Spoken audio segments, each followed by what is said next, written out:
ആവേശം വാനോളം മലപ്പുറത്തിന്റെ മനം നിറച്ച ISL താരം റോയ് കൃഷ്ണ സൂപ്പർ ലീഗ് കേരളയിലെ രണ്ടാം മത്സരത്തിൽ മിന്നിത്തിളങ്ങി മലപ്പുറം FC.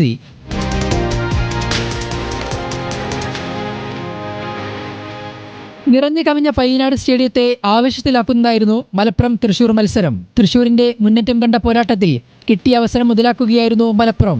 72-ാം മിനിറ്റിൽ പെനാൽറ്റിയിലൂടെ റോയ് കൃഷ്ണയാണ് ലക്ഷ്യം കണ്ടത്. തിരിച്ചടിക്കാനുള്ള തൃശൂരിന്റെ ശ്രമങ്ങളെല്ലാം പ്രതിരോധിച്ചതോടെ രണ്ടാം സീസണിലെ ആദ്യ ജയം സ്വന്തമാക്കി മലപ്പുറം. കളി കാണാൻ മലപ്പുറത്തിന്റെ സഹോടമ സഞ്ജു സാംസണും എത്തിയിരുന്നു. 14,236 പേരാണ് ഇന്നലെ മത്സരം കാണാൻ Payyanad സ്റ്റേഡിയത്തിലെത്തിയത്.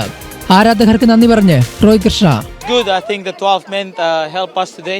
A lot of things to work on, but thank you for the fans. From first whistle, they were giving the energy to the boys.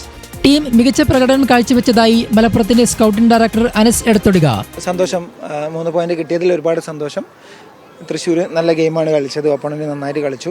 പക്ഷേ എപ്പോഴും 90 മിനിറ്റിന് ശേഷം 3 പോയിന്റ് ആർക്ക എന്നതിലുള്ള അർത്ഥം എപ്പോഴും. സൂപ്പർ ലീഗ് കേരളയിൽ നാളെ Thiruvananthapuram Kombans FC Kannur varies FC നേരിടും. തിരുവനന്തപുരം ചന്ദ്രശേഖർ നായർ സ്റ്റേഡിയത്തിൽ രാത്രി 7:30 kick off. Sports desk, news Malayalam.